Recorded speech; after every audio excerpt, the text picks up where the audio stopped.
Last week, we didn't get very far. We looked at verse 1. Well, again, this week, we are not going to get very far again. And so we're going to be covering verse 2 today. And with that said, let's just break into this. This is what we read. Do not forget to entertain strangers. What we call today, another way to say this is hospitality. To go forth and entertain these strangers. The first thing I want to mention in this verse is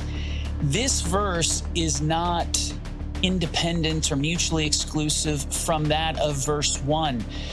The writer told us, let brotherly love continue. This statement is an aspect to letting brotherly love continue. That's to go out and show love, to show concern for the stranger, not to forget them. I think the Greek helps out here. So I'll put the Greek up here. It's philaxenia. And philaxenia, this is a compound word in the Greek. It's two Greek words, philos, referring to friend, and then exenos, referring to stranger.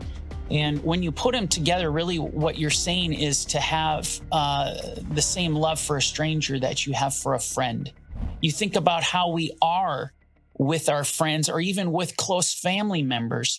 That same desire to love on them, to be with them, to serve them.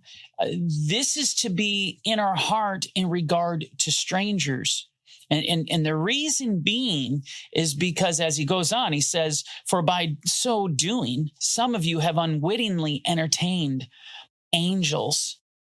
And it's such a profound thought to be able to think about that when we run into some people, we just think it's totally random, that in some circumstances, it could be much greater than just simply helping out another man or another woman or even a child.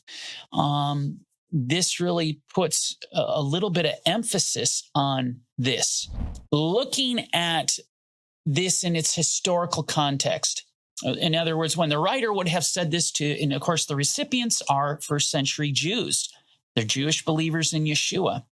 Jews who knew the Torah, who loved the Torah, who valued the Torah. When the writer said this, again, it didn't need further explanation. This is something that would have hit them right between the eyes. They would have knew exactly what he was talking about. First and foremost, Abraham would have come to mind, because Abraham had an experience where he entertained strangers who were in fact angels. And so to really kind of dig into this and feel the backdrop and to know what the first century Jews knew, we're going to go back to Genesis 18 and we're going to look at this story. With no further ado, let's take a peek at this. Genesis 18, verse 1, this is what we read. Then the Lord appeared to him by the terebinth trees of Mamre, and he was sitting in the tent door in the heat of the day. Verse 2. So he lifted his eyes and looked, and behold, 3 men were standing by him. And when he saw them, look at what he does here. He ran from the tent door to meet them and bowed himself to the ground. Notice it doesn't say, now this is important. He just sees 3 men off in a distance. He doesn't wait for them to get to him. That's one of the first things you notice. Second thing is he goes to them, but he doesn't walk. He runs. And then when he gets there, he prostrates himself. I mean, in every way, you look at this verse, and Abraham had that heart that was desperate.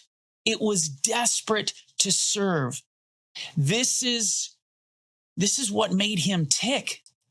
It drove him. He delighted in it.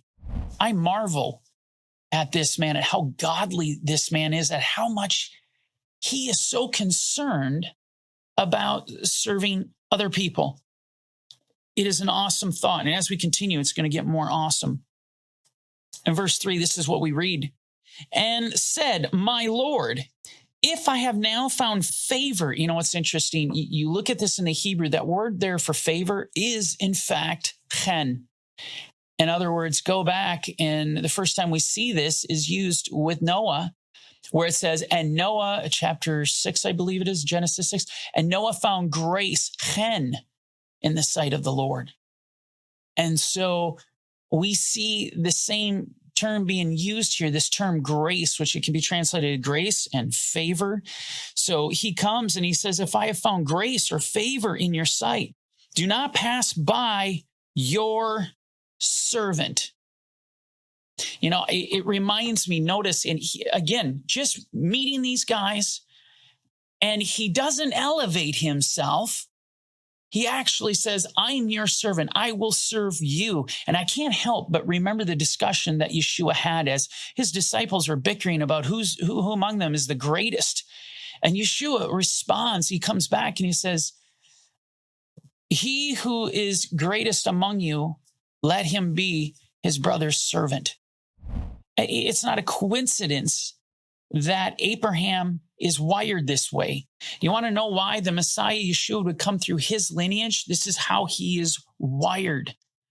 We always think of him as the father of faith.